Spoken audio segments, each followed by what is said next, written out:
Rain fell like shattered glass, slicing through the gray morning with relentless chill.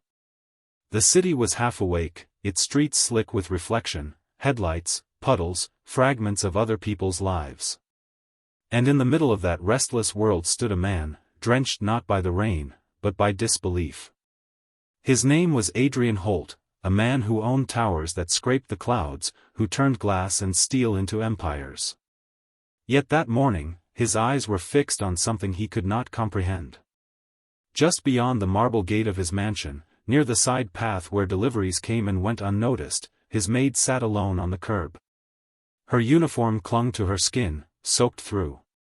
A small plastic lunchbox rested in her trembling hands. She was eating quietly, each bite mechanical, as the rain poured over her shoulders. Adrian's driver waited nearby, unsure if he should say something. But the silence was deafening, the image too heavy. The woman didn't notice the luxury car idling behind her, or the man inside whose face was hardening with confusion and something dangerously close to shame. Why on earth is she out here? Adrian murmured, his voice low, raw. We have a house big enough to swallow 10 like her. Why isn't she inside? No one answered. The question wasn't meant for anyone but himself. He stepped out into the rain, not caring that the downpour instantly soaked his tailored suit. The cold bit into his skin, but what he felt deeper was a kind of fracture, the kind that happens when a truth long ignored finally demands to be seen. The maid, Maria, looked up only when his shadow darkened her small circle of rain. She froze, startled, her spoon halfway to her mouth. Her eyes widened, and she scrambled to stand, nearly spilling her food. He could see it now, her hands, thin and scarred from years of scrubbing floors and polishing silver. Her wrists were wrapped in makeshift bandages, the fabric yellowed from use. She clutched her lunchbox to her chest as if it were armor. I'm sorry, sir, she whispered, though he hadn't said a word. I didn't want to dirty the dining area. I thought I'd eat out here, where it wouldn't bother anyone. The words hit him harder than any accusation could have. He stared at her, unable to answer. Around them, the rain softened, as if the world itself paused to listen. Maria's voice trembled, fragile as wet paper. It's just for a few minutes. I'll finish and go back to work. He watched the water trickle down her face, or maybe those were tears, hidden mercifully by the storm. She looked small, almost transparent against the vast grayness of his estate. And in that moment, something inside Adrian shifted. He turned and walked back to the car, leaving her standing there, her breath quick and uneven. But he didn't drive away.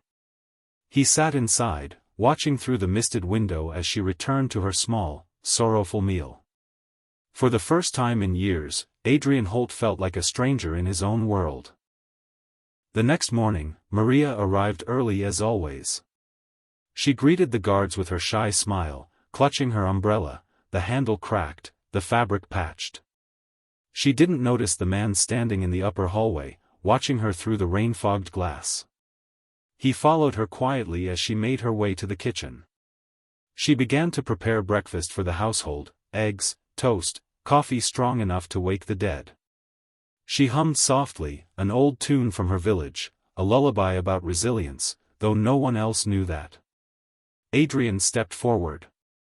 She turned, startled, nearly dropping the tray. Maria, he said, his tone gentle, I saw you yesterday. She froze. You were eating in the rain. Her hands shook. She lowered her gaze, bracing for anger, for dismissal. I didn't mean to offend, sir. I just... He interrupted softly. Why didn't you come inside? She hesitated. The others said I shouldn't. They said it was for permanent staff. I didn't want to cause trouble. His jaw tightened. Permanent staff. As if her humanity was conditional. He looked around, the grand kitchen, gleaming surfaces, abundance everywhere, and felt something twist in his chest. You've worked here 4 years. That's more permanent than anyone else. She didn't answer. Her silence was humility shaped into armor. He studied her face. The faint lines beneath her eyes. The quiet fatigue of someone who had carried too much for too long. "Do you have family, Maria?" he asked. She nodded faintly. "My son. He's 12. He can't walk. But he's very bright." Her smile then, soft, fragile, almost luminous, broke him. He wanted to say something kind, but words felt too shallow. Instead, he turned and left. But his silence that day wasn't dismissal. It was resolve. 3 days later, Maria returned from work to find her small apartment strangely quiet. She called for her son, no answer. Panic clawed at her throat until she saw the envelope on the table. Her name was written in neat, unfamiliar handwriting. Inside was a letter, and a hospital receipt stamped, paid in full. Her knees gave out. She read the letter twice before she could breathe again. It said only this. "For the storms you've endured, you deserve shelter. A friend." Tears blurred her vision. Her son's surgeries, medications, physical therapy, all covered. It was impossible. She clutched the letter to her chest and sobbed quietly, her heart breaking under the weight of kindness she had never expected. Weeks passed. Maria's life began to shift in small, miraculous ways. Her son's health improved. He laughed more. The clinic sent photos of his progress, his bright smile framed by sunlight. At work, the others began to notice her differently. Whispers filled the hallways, about the boss's sudden kindness, about bonuses distributed anonymously, about stricter policies against staff mistreatment. Maria had been in his employment for nearly 4 years. She arrived every morning before dawn, her footsteps soft as whispers through the grand hallways. To the others, she was invisible, the one who appeared before the guests awoke and vanished before the evening wine was poured. But she noticed everything. The faint scent of lilies in the foyer. The way Mr. Holt never smiled at the paintings he bought. The echo in the house that no amount of music could fill. She came from a small village on the outskirts of the city, a place where roofs leaked and children ran barefoot on cracked roads. Her husband had died in a construction accident 6 years ago, leaving her with a son who couldn't walk and a debt that grew heavier by the month. She never spoke of it. To speak of pain, she believed, was to let it take root again. Every coin she earned went to her son's medication and school. And every meal she skipped made sure he had enough to eat. On good days, she could send him a small gift, a book, a blanket. On bad days, she wrote him letters she never mailed, folded carefully under her pillow.